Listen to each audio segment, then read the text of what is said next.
In the deepest eons of history, before mankind had even emerged from primordial ooze, the Necrontyr dominated the galaxy. But unity receded, even as the bounds of their domain expanded. Fearing the collapse of their civilization, the leaders of the Necrontyr assailed the Old Ones, seeking to wrest from them the secret of eternal life. The galaxy blazed with the fires of war. Too late, the Necrontyr realized the impossibility of victory. Thus they embraced damnation. The Star Gods, the Catan, walked amongst them, offering prized immortality and long-sought victory. So ended the Necrontyr of old. Betrayed by the ambition of Zarek, the Silent King, they were dragged in chains to the fires of biotransference, transmuted from fragile and radiation-cursed bodies to forms more suited for the ravages of war. Stripped of flesh, of mortality, even of their souls, the Necrontyr passed from history. Only the Necrons remained. Now enslaved to the will of the Catan, the Necrons at last altered the course of the war. Cosmic battle lines buckled and at last broke beneath a tide of immortal fury. As the last of the Old Ones fell, Zarek led what remained of his people in revolt against their Catan masters. The Star Gods were overthrown, shattered into shards, and forced to serve those they had once ruled. But centuries of war had taken their toll on both the Necrons and the galaxy. To preserve what remained of their empire, the Necrons retreated to colossal stasis tombs, to sleep away millennia while their domain healed and their rivals passed into dust. Freed from the shackles of time, the passing millennia meant nothing to them. 60 million years have passed, and the ancient tombs are once more stirring to life. The Necrons, forgotten by all but the Eldari, are returning to claim what was theirs. They will abide no trespassers. With the awakening of their Therion, Kefrek the Unbroken, the Neferu dynasty arises once more. Undying legions stir in the forgotten dirt of 100 worlds. The reconquest of the galaxy has begun.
Welcome to my deck profile. This is the Necrons, Imotekh the Stormlord. I have played a lot of the strategy games of Warhammer 40k in my past. I really enjoyed them. Later on I also played them a lot with my friends. I think it's really cool that the Necrons and the other 40k are coming to Magic. I'm playing it now for 2 years and I'm really enjoying it. I've heard some people didn't like the cross thing, that something else joins the galaxy of the Magic the Gathering. I can apply to that, but because I'm a fan of it, I think it's really cool that they did this, and they did a really great job on it. Only thing I'm missing now are planeswalkers, but maybe in the future there will be some of them. So let's get things started. Yeah, so there's Imotekh, you know its abilities, and I'm not going to explain a lot more. It's just when an artifact leaves the battlefield, one or more, the graveyard, sorry, you create 2/2/2s, and at the beginning of combat on your turn, another target artifact creature you control gets +2/+2 and gain menace until the end of turn. It's a little touch, the second ability, but still it comes into play sometimes where it is really handy. So, but yeah, the best one is the first one, because the Necron deck I'm playing is like they're used, like how it used to be. They are like they are dead, but they will come back alive, and that's what I really like about this deck. Because I've played a lot of decks, and then my creature get destroyed, like my dragon, and then yeah, that will never come back. So this deck is like, okay, you destroy my stuff, yeah, I don't care. They just come back in a while, so, or immediately. So that's pretty funny about this deck. That's why I also enjoy it a lot while playing. So to get things started, I'm playing just 29 normal lands, just all the normal land arts from the box. So 29 of the basic lands. I'm playing High Market. It's handy if I want to sacrifice something to have it in the graveyard. My landscape, yeah, just no explanation needed. Reliquary Tower. I only have one card that says no maximum hand size, but um, I don't like milling my cards. I don't like that kind of engine in this deck. So I built my deck around to discard to get things to my graveyard, and to sacrifice them and to get to my graveyard. Because I've tried the milling, but I'm not a lucky guy, so I didn't want to. I want to have my own power on how I want to let them go into my graveyard. But also your enemies will help you get things in the graveyard if needed, so that's pretty fun. So that's it's only one card with no hand size, because there's also like an ability, if I have 12 cards in my hand, I discard to 7, and I discarded one of the best cards I want in the graveyard in that time. So discarding is also really valuable to this deck. I play one Cabal Coffers because everything is of course black, and yeah, why not this one? I have a lot of swamps, so this gets me a lot of mana value. And then I'm playing Doom Fortress. I never use it in the time I have it, but it can be of use. And it's the only card that still mills things that I have in my deck, but we will come to that later. I then have also Everglades, because I like it. It gives a +1 to your mana pool, but the only downside is you have to return an untapped swamp back to your hand. But that's the one part. So that are my lands, 35 lands. Okay, let's move on to the creatures. I will be first showing the Necron creatures I use, and after that the other creatures, artifacts that I use. One Locust Heavy Destroyer. It's very handy, and I will show it in one of the things later on. It's when it enters the battlefield, each player has to sacrifice a creature, and it can come back from the graveyard for its unearthed power. I play Chromomancer. No explanation needed, just handy to sacrifice things, and it can also come back from the graveyard. Necron Deathmark, one of the best Necrons for destroying things, because black doesn't destroy a lot of artifacts or enchantments, but this only destroys creatures. But I will show the rest of my strategy to destroy those things. Play one Royal Warden. Royal Warden is just handy to create more Necrons for you to sacrifice or use them in the battle. I play Triarch Praetorian. It's just handy when it comes back from the graveyard. I lose 2 life, but I draw 2 cards. It's very handy because there are a lot of things that it returns from the graveyard. Canoptic Tomb Sentinel, that's the best remover for artifact enchantments. Almost everything that is a non-land permanent just has to be revived from the graveyard. And this can be many times in a duel if you're handy and you have the cards that you need. One Illuminor Scaris. It's handy for creating 4 mana for you. You just have to sacrifice another creature. Like if it's 6 mana and you sacrifice, you get 6 black. So that's very handy if you want something more mana. Canoptic Spider. Whenever another non-token artifact, creature or vehicle enters the battlefield and you control draw a card.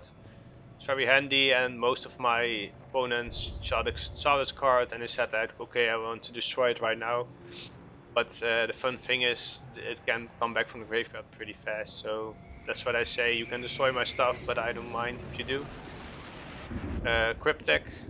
It's handy if another artifact feature of my control dies. It comes back into the battlefield.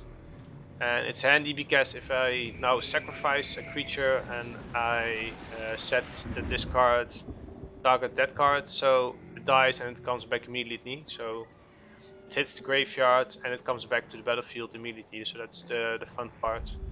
So you can do some shenanigans with this. Plasmancer. Let me put it in the middle of the screen. It's a handy battlefield trigger. When it enters battlefield, I can search for a basic swamp, reveal it, and put it to my hand. It's handy to have a lot more of creatures in this deck that do something like this, because I have only 35 lands, but you will see which other creatures I also use for this. Canoptek Freight. Right.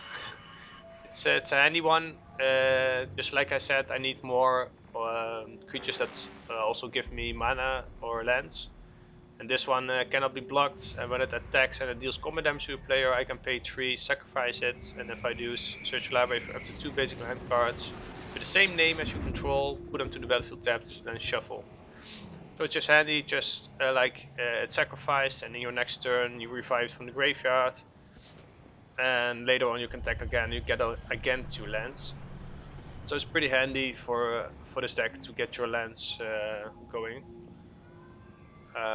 Pyromancer, when it or another non-token artifact I control is put to the graveyard from the battlefield or is exiled, target opponent lose 1 life, you gain 1 life. This card is handy in one of the loops that the deck has. I don't like loops either, but there's only 1 loop in this deck, but it's just funny. You just create an infinite amount of creatures, but I will show you later on. And with this card, you can make so every time when it hits the graveyard, someone loses 1 life, and if you do it infinite, that means like everyone will lose every life they have. Then one of the best helpers of the deck is Unrack Gear the Traveler. When it attacks, I may cast an artifact spell from my hand or graveyard by paying life equal to its mana cost, rather than playing for a mana cost. It's pretty funny. I will explain a situation I had with this card, and it was pretty fun, and I won the next turn after this one. My next card is stormlord. I think this card is pretty handy. All my other artifacts get +1/+0 and have menace, and it comes back from the graveyard when I want to, when I really have to. So it's pretty one of the better cards. I then play Crypto Troll. This one gives all my other artifact creatures hexproof. I had a few situations that they want to destroy a creature, but then they realized they had hexproof and only this creature they were able to target. So it's pretty funny. So it's a good card for your cards, because I'm running with this deck more creature deck type of deck. Now for the other creatures that are with Necrons but really valuable for the deck, I play Armix. It's a pretty handy removal plus a discard chance for you to do. So when it attacks, I can discard a card, and the defending player I attack with this card, I can target a creature. I get min X till the end of turn, where X is the number of artifacts you control plus the number of artifacts in your graveyard. So you can see that I can make it easily -10 or -20 -20 later on in the game. So it's pretty handy removal for the deck. I'm then playing Scarecrow. It's pretty handy. You can sacrifice it to draw a card and to get it back into the battlefield, but you can also use the best ability for it and return target artifact creature card from your graveyard to your battlefield. So it's one of the best revivals of the deck, and it's pretty handy. Every turn you just get one of the best things back, and if you can untap it by an ability, you can do it again. So it's pretty funny, this card, and handy in this deck. Of course, my retriever, like if you destroy an artifact, not even a creature but just an artifact of me, I don't mind. I will get it back from the battlefield to my hand, so do what you like. And then play my Cosmic Golem. It's not many times this card has been on the board, but it can be quick on the board because it will cost 1 less for every artifact I control. It doesn't have to be creatures. Artifact creature spells you play have cost 1 less for each artifact I control. So it's a very valuable card for the deck, but I have played now for 2 weeks and this card has comes maybe 2 times in play. But it can be very handy. Everything will just cost less. My next card is Workshop Assistant. The same as the other one. It's like, okay, this one dies, I would just return a target artifact card from the graveyard to my hand. So do what you like. I then play Burnished Heart. Like I said, I need more creatures to get my swarms rolling. So this card really helps because I just sacrifice it and maybe it comes back immediately or the next turn, and I just sacrificed again. So +2 on your basic lands. This one of the pretty handy card. And then play also Noxious Gearhulk.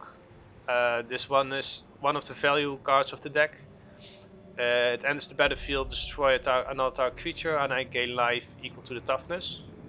So I will just show you in a minute. I have a lot of things that I can make copies of it when it enters, or it triggers another time. So this one of the now that I played 2 weeks, if I have this card in my hand, I'm thinking like, yes, this is going to be a great match for the rest of the duel. I also play Steel Officer. It's funny to +1/+1 just all your creatures, even all your Necron tokens. So that's pretty funny. Just every turn a +1/+1.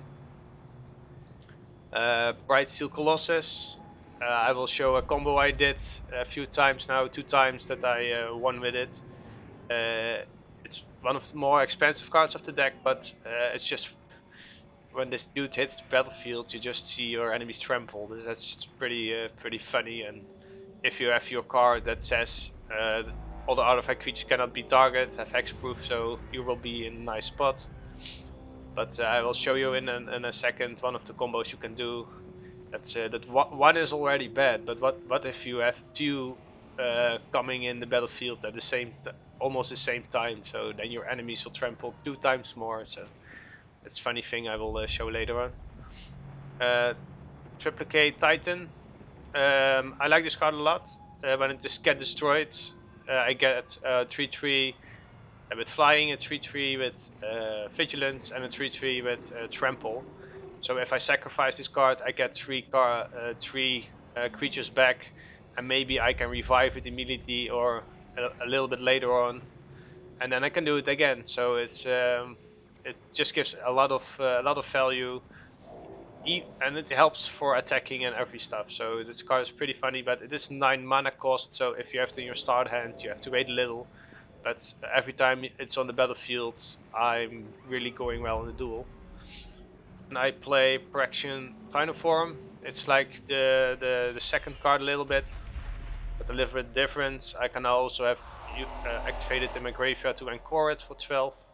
But also when it dies, I create 3/3 golem artifact creatures. So getting a lot of creatures very valuable for this deck. I will show you later on. Scrap Trawler. Scrap Trawler is also very handy. When it or another artifact you control is put into the graveyard from the battlefield, return to your hand target artifact cards in your graveyard with lesser mana value.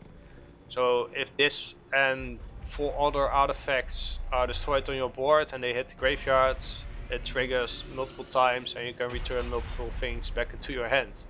So that's pretty. That's one of also the best returning things from your graveyard.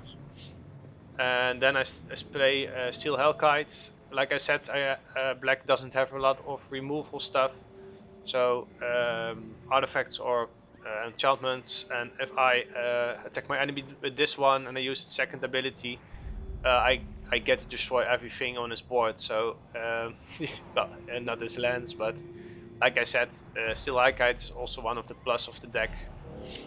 Then I play Solemn Simulacrum, sorry. Just like I said, I need more things that give me my mana. So when it enters battlefield, you may search your library for a basic land card, put the card on the battlefield tab and shuffle. And it's also funny, so when it dies, you may draw a card. So this can also be very helpful for drawing things. And I play a Imotekh Scarab Swarm. This is pretty also one of the best cards.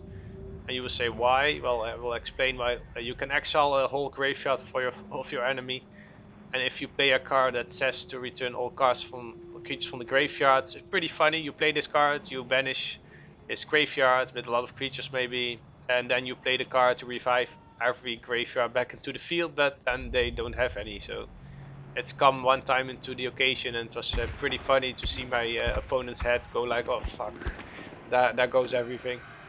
So it's pretty funny. Then I also play Meteor Golem. Like I said, I have to have more removal stuff. So when it enters the battlefield, I can target non-land permanent opponent controls and just destroy it. It costs 7, yeah I know, but like I said, there are a lot of things to get this on the battlefield multiple times and or revived from the graveyard. So if this you can hit it multiple times in the duel, so it's a good removal for the deck. And my last card for the creature cards is Wormcall Engine. This one I really like.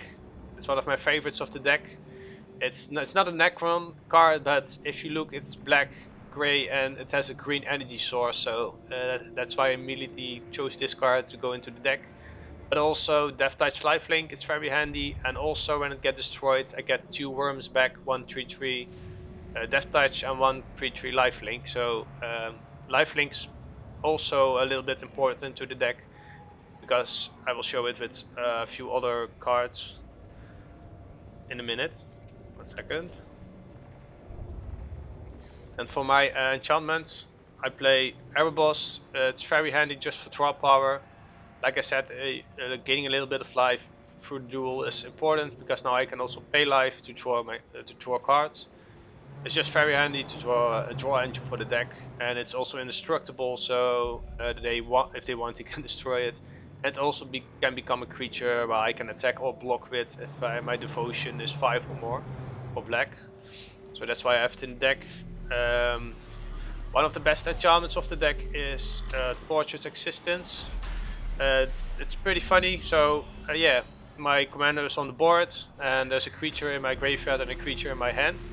And I can just say, okay, I pay 1, discard my creature in my hand, and I return a creature card from the graveyard to my hand. So Imotekh will trigger, I will get 2 2/2s, and oh wait, I have another black. So I do it again, and I do it again, and I do it again, and I do it again. So you see, you can create a fast army just for 1 mana with this card. And it's also very handy if you have a creature in your graveyard that you want to return in your hand, and you have one in your hand that you don't mind getting to the graveyard, you just switch them and then play the other card. So that's one of the star cards of the deck. You can get an army really quick, and you can just change some creatures back from the graveyard to your hand by discarding one. And I play also Vampire Rites, because yeah, if you have a lot of tokens and you want to gain life or draw cards, and this can be pretty handy. I played now 2 weeks. Doesn't has that much value for now, but maybe later on this card can maybe also be go out of your deck. But like I said, it's very handy, the sacrifice ability, because maybe you want to sacrifice things when you block a creature and you sacrifice your creature, nothing happens, or you want it into your graveyard and you gain 1 life and draw a card. So it can be pretty handy. Next card is Biotransference. I like this card really much. The art style is pretty cool, but its ability oak. So creatures I control are artifacts in addition to the other types. The same is true for creature spells you control and the creature cards in your own that you own that aren't on the battlefield. And whenever you cast an artifact spell, you lose 1 life and create a 2/2 like Necron warrior token. So it's pretty funny because yeah, like almost everything is artifacts in this deck. So you can see where this is going, and you will lose 1 life, and that's why I say a little bit of gaining life is also pretty valuable to the deck if you want to survive a longer and to destroy your enemies. The next card is Pyrexian Scriptures. It is one of the best board removals for 4, but the only downside is you have to wait 1 turn to activate a second ability where you destroy all non-artifact creatures. Like I said, this deck is only artifact creatures, so bye-bye all the enemy creatures. And the third one is also handy. You exile all cards from all opponent graveyards, so it's one of the also the star cards of the deck for removal. I will go on to my Mana Rocks artifact. I play Gilded Lotus. The cost is 5, I know, but you get 3 back, so it's pretty handy. The next one I play is Skyclave Relic. I really like this card. It's indestructible. Plus, I can kick it for 3 more. So for 6 mana, you get 3 on the board that taps for any color. So it's pretty handy. Gate Sun is very important to the deck. So when I tap a land that produces a swamp, I get another swamp. And the creatures of the chosen color, so I choose of course black, are getting +1/+1. And it's pretty funny because you also have an artifact card in your hand that says copy an artifact on the field, so your own of your enemy. And if you make a copy of this one, now every swamp taps for 3 mana. And all your black creatures get +2/+2 now. So that's pretty funny to think about. Of course, the Sol Ring. I really like the art style of this Sol Ring. Hedron Archive, sorry. Just tap for 2 colors, pay 2, tap it, sacrifice it, draw 2 cards. Like I said, I can retrieve artifacts from a graveyard pretty fast back into my hand, so if I sacrifice it, draw 2 cards, then play it the next turn and do it again, and I draw again 2 cards, so it's pretty handy full in the deck.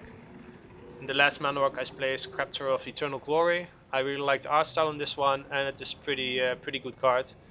I play it for 4 and I get 3 back immediately if I have 3 or more lands with the same name, so 3 swamps. So you see this card is very valuable. You play it for 4, get 3 immediately back, so it costed 1 mana, like that thing. Okay, now to the fun part, all the other artifacts I have. I begin with Imotekh. This is also a star card of the deck. I have also myself a lot of battlefield triggers, or important strong creatures. So what this card does, whenever a non-token creature dies, you may exile that card. If you do, return each other exiled card with Imotekh to its owner's graveyard. And I can tap it for 3, create a token that's a copy of a card exiled with Imotekh. It gains haste, exile it at the beginning of the next end step. So here it says exile it into the end step. So like if I have that one of the golems, that when it dies create 3 2/3s, something like that. So I will sacrifice it before the end step. That means I get 3 tokens back. So every turn. So you see where this is going. Also, like if you enter the battlefield ability, like getting swarms, or I forgot a name, the creature that I can sacrifice for 3 to get 2 mana from my deck tapped to the battlefield. So you can do it every turn. So that's one of the stars of the deck also. But the also most funny is if an enemy creature gets destroyed and is really a really good creature, and you think like, yeah, let me get that creature to create a token on my turn that's as haste and can attack immediately. So it's pretty a really fun card to have in your deck. Every time this is on my field, I have a really great time because I have an opportunity to steal a creature of the enemy to create tokens of it, or just for my own to create just for 3 mana the 9 mana cost creature and that kind of stuff. So it's pretty star of the deck. I play Skull Clamp, of course, because if I sacrifice my creatures, I can draw a lot of cards. It's also if they get destroyed. One of the star cards of the deck is also Ashnod's Altar. I don't know explaining needed. I will show a combo with it for the infinite loop in this deck, the only one. And yeah, it's just pretty funny. You have a lot of tokens, and why not sacrifice them for more mana needed? Or like I said, if they attack with a 16/16 trample, you block with only 1/2/2, and on the declare of defense, you activate this ability. You sacrifice your Necron, and the 16/16 will fight in the air into nothing. So you don't get any trample damage, or like if the enemy has a lot of lifelink lifelink to it. So when that creature does damage, it gets life. Then it also gets nothing because it hits the air and nothing. So that's pretty also a defending a bit strategy you can use with sacrificing your creatures. One of also a good cards for the deck is Trading Posts. I can do a lot of things, but the most I use for now is the third one, just sacrifice creature, return target artifact card from graveyard to your hand. Or the last one, sacrifice an artifact, draw a card. And I've used also a little bit of the first one, just to discard a thing and to gain life. But also the second one, as I only used it one time, because I was not able to do anything else than just that. So that was pretty funny to have. And also I could sacrifice it. I was able to sacrifice that 0/1 white goat to return an artifact the next turn. So it's pretty funny. One of also the best cards of the deck. For the draw power, I use Endless Atlas. It's just cheap and draw a card every turn for just 2 mana. And the fun thing is also I can make a copy of it, so then I have 2 on the board. So I will show that card later on that I'm talking about. Altar of Baal. It's pretty funny. You can put it into you can use the adventure sorcery. So I create a 4/1 black skeleton creature token with menace, and I can cast it then from the adventure, and I can pay 3 exile the creature I control. Return target creature card from your graveyard to the battlefield. And it's only as a sorcery, but still every turn on your turn you just exile the 2/2 Necron token, and you return just any creature you want from your graveyard to the battlefield. So, but keep in mind it's a sorcery speed, so only in your turn you can activate it. I also pay a skeleton shard.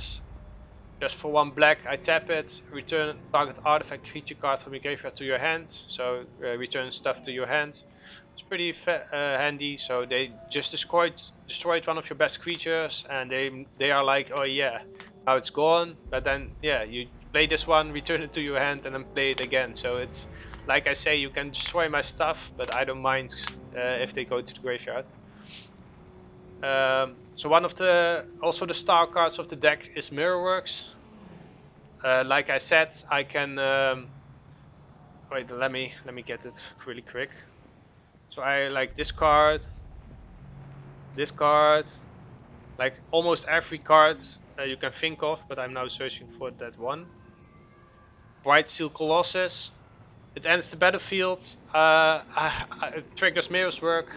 I pay 2 and I create a token. So 1 Bright Colossus is already bad for your enemies, but if you just create a token of it, like put me this one. So if you just create a token of it, then it's 2 times that bad. So that's why Mirrorworks are as well one of the best star cards for the deck. No explanation needed. Just every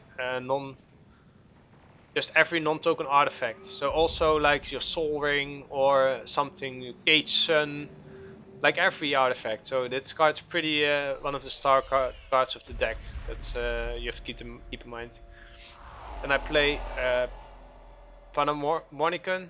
Sorry if I pronounced it bad. It's just I cannot do it very great. So this one is pretty bad. Sorry, pretty good. When I have a trigger ability on the field, I can just do it again. So like I said, when it enters, I can destroy target creature and gain life equal to its toughness. Now it will now trigger a second time.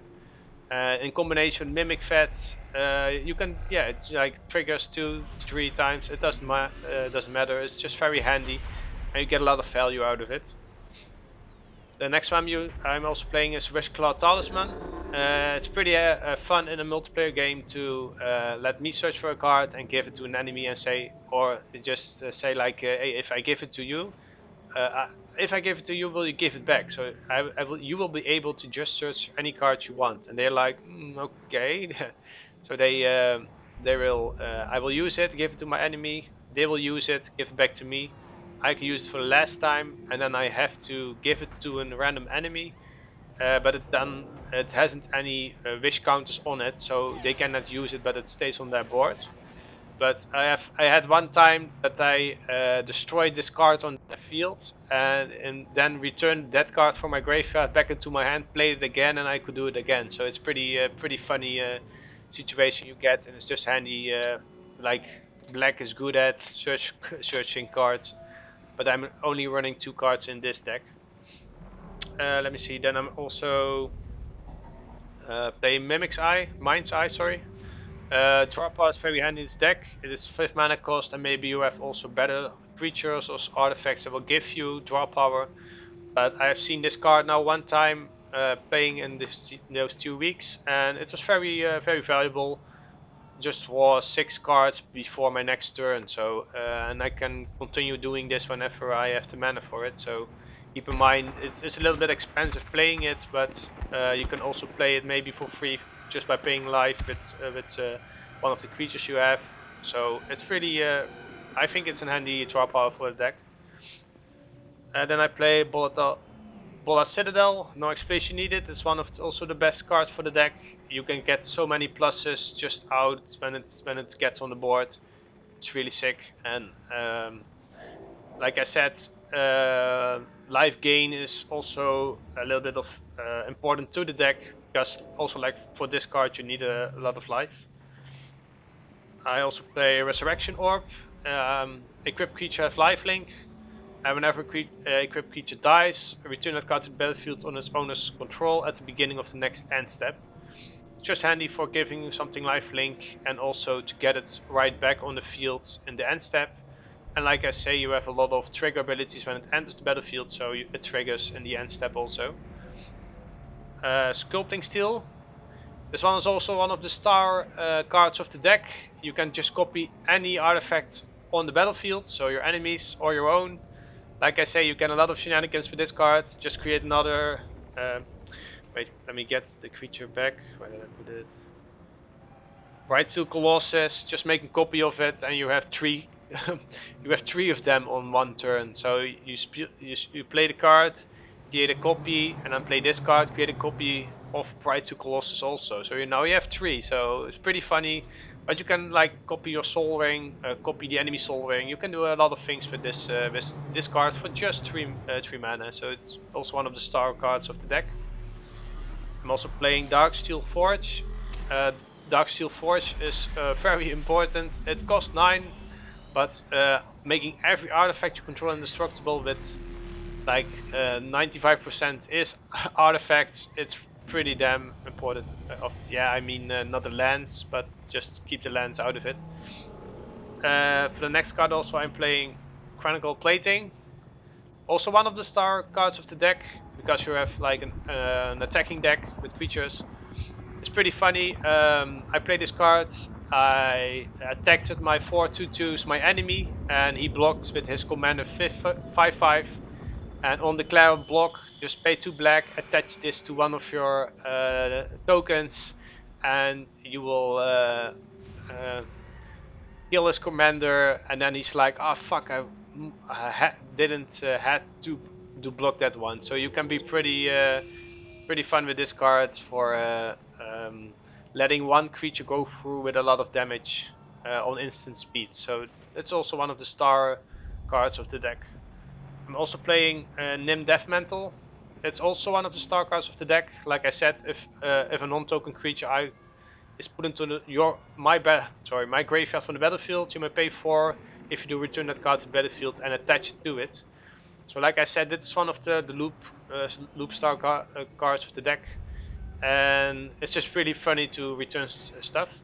And I'm also playing Mask of Griselbrand into this deck.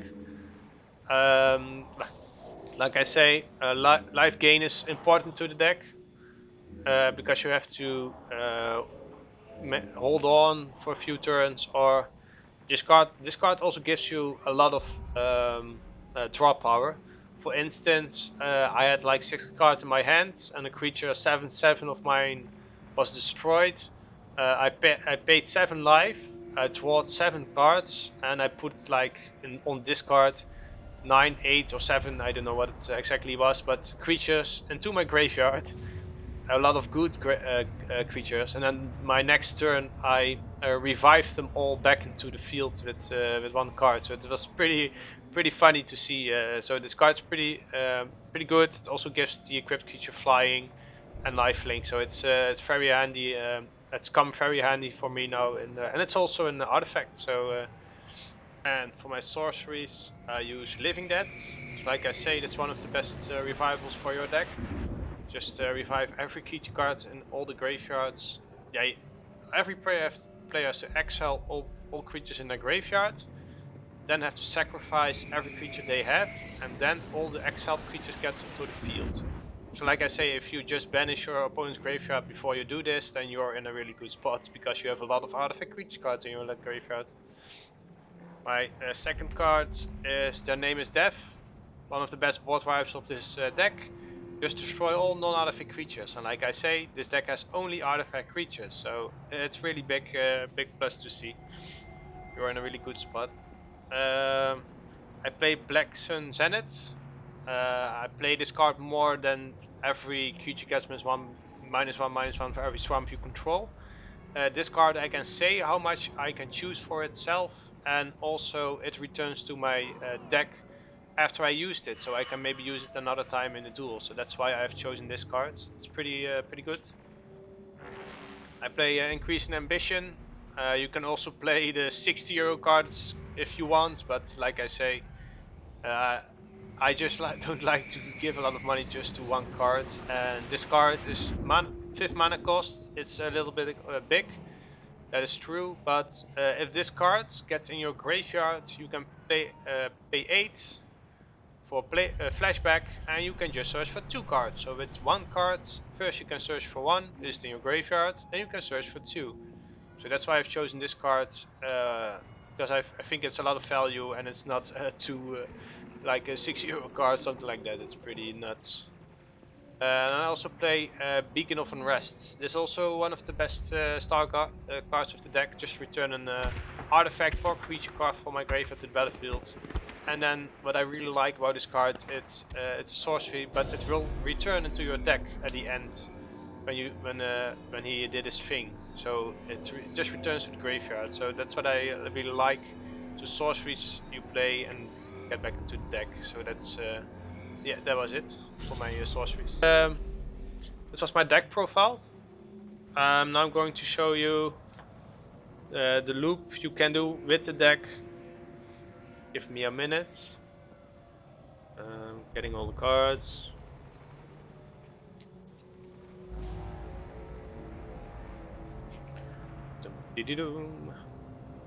This can be one. This can be one. Almost every creature, but if your commander is on the board. So I will show you with this one. And like if you have your commander, it's even much better if you have these 3.